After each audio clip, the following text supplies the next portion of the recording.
बायां स्वर चंद्र नाड़ी, चंद्र नाड़ी, सोम भी कहते हैं इसको।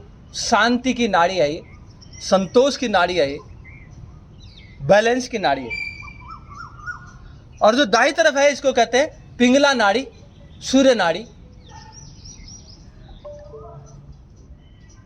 जो क्रांति की प्रतीक है। सूर्य नाड़ी किसकी प्रतीक है? क्रांति की प्रतीक। इस तरफ शांति, इस तरफ क्रांति।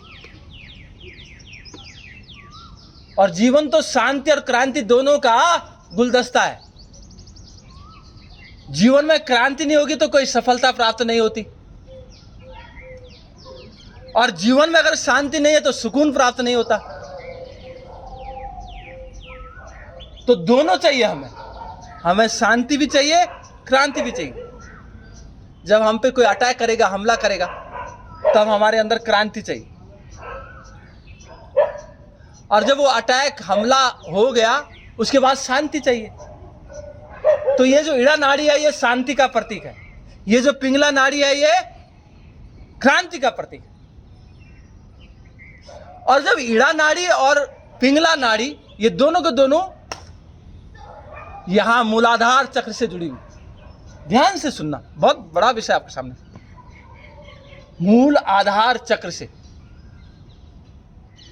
इनका, ये नाड़ियों का जड़ यहां मूल आधार चक्र है,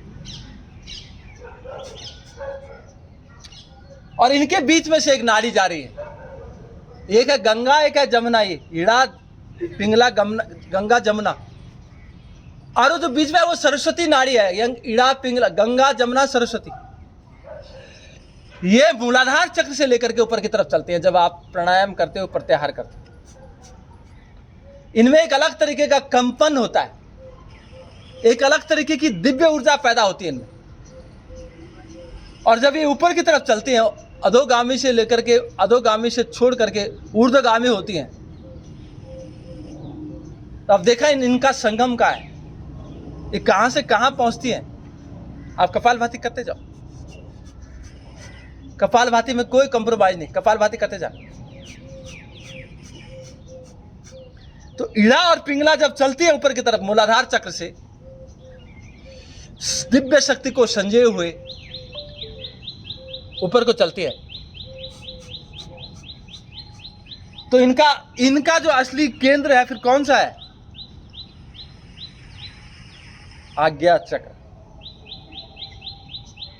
आज्ञा चक्र इनका केंद्र है, यहां पर जाकर के मिलते हैं। और जब आपका आज्ञा चक्र जागृत होता है,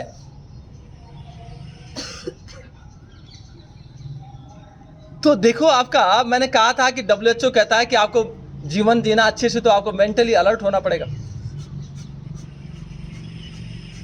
आपका दिमाग ठीक चाहिए, आप निर्णय ले सकें, आप सही और गलत की पहचान कर सकें। बहुत मुश्किल होता है हमें जब हम सही और गलत की पहचान नहीं कर पाते, और जब सही और गलत की पहचान नहीं होती तो हमारी दिशा दशा हमेशा भटकती रहती, हम चटकते रहते हैं, हर जगह थपेड़े खाते हैं, हर जगह लुटते हैं, हम लुट जाते हैं, मिट जाते हैं हम। जब हमारा तर्क ठीक नहीं होता तो हम लुट जाते हैं, मिट जाते हैं। लेकिन अगर आपकी बुद्धि काम करती है तो आप हर जगह निकल आते हो परेशानियों से।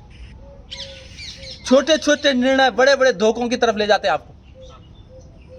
जो रास्तों में, सड़कों में जो एक्सीडेंट हो जाता है, छोटा सा निर्णय, अगर आपने सही टाइम पर ब्रेक नहीं लगाया, सही टाइम पर स्टीयरिंग को नहीं मोड़ा, तो कुछ भी घटना घट सकती। तो at that point of time, उस समय आपका दिमाग सही चाहिए,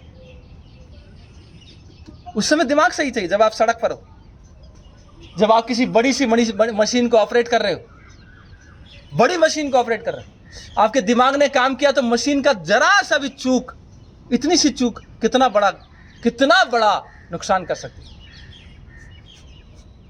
इसलिए मेंटली अलर्ट होने के लिए आपकी ईड़ा नाड़ी और पिंगला नाड़ी का घर्षण होते हुए उसमें आप उसको प्रत्याहार और प्राणायाम से जागृत करोगे, और आपका ये आपका जो आज्ञा चक्र है, जिसको आप दिव्य नेत्र, त्रिनेत्र कहते हो, शिव नेत्र कहते हो आप इसको, जहां से वो दिखाई देता है जो सामान्य दुनिया को नहीं दिखाई देता, सामान्य जनता को नहीं दिखाई देता।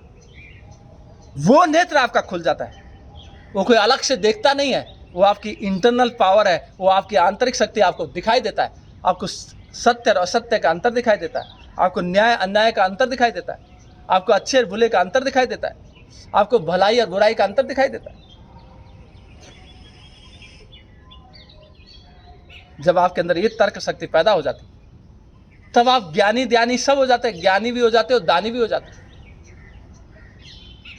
आपकी सोच बहुत ऊंची हो जाती है।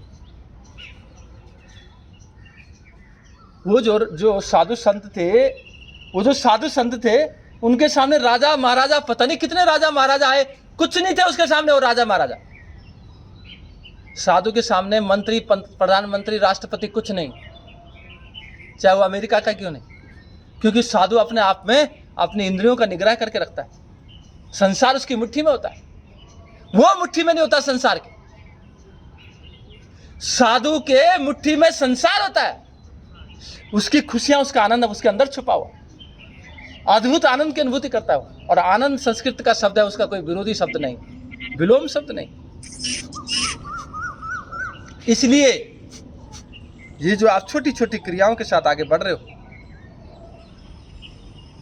ये छोटी छोटी क्रियाएं आपके जीवन में एक बड़ा बड़ा सुकून लाने वाली, एक बड़ी बड़ी शांति का पैगाम लेके आने वाली, आपके घरों में समरसता लेके आने वाली, आपके पारिवारिक संबंधों को अच्छा बनाने के लिए आगे बढ़ रही है। और हमने देखा यहाँ पर हमारे सामने कई सालों से, पिछले कई सालों से लोग आते थे, पति पत्नी आते थे,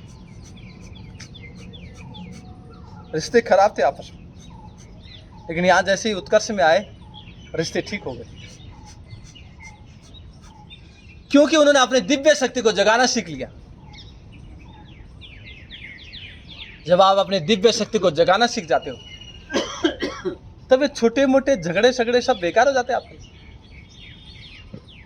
कोई गाली देता है आपको तो आपको लगता है फूल है ये मेरे लिए, वरदान है मेरे लिए, कितनी बड़ी बात है ये, इतनी सकारात्मकता आ जाती है, इतनी सकारात्मकता। गाली दे रहा है, अरे वाह और दे, मजा आ रहा है। एक बार महात्मा बुद्ध को किसी ने गाली दी, तो महात्मा बुद्ध ने पूछा उससे,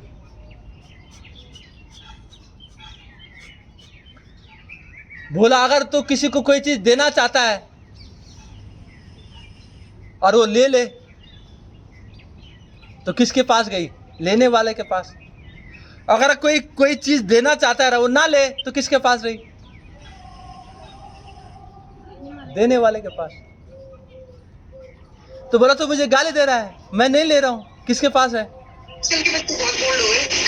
तेरे पास। कितनी बड़ी बात। महात्मा बुद्ध की तो एक एक बात बड़ी जबरदस्त है। तो आओ आप क्रियाओं को रोको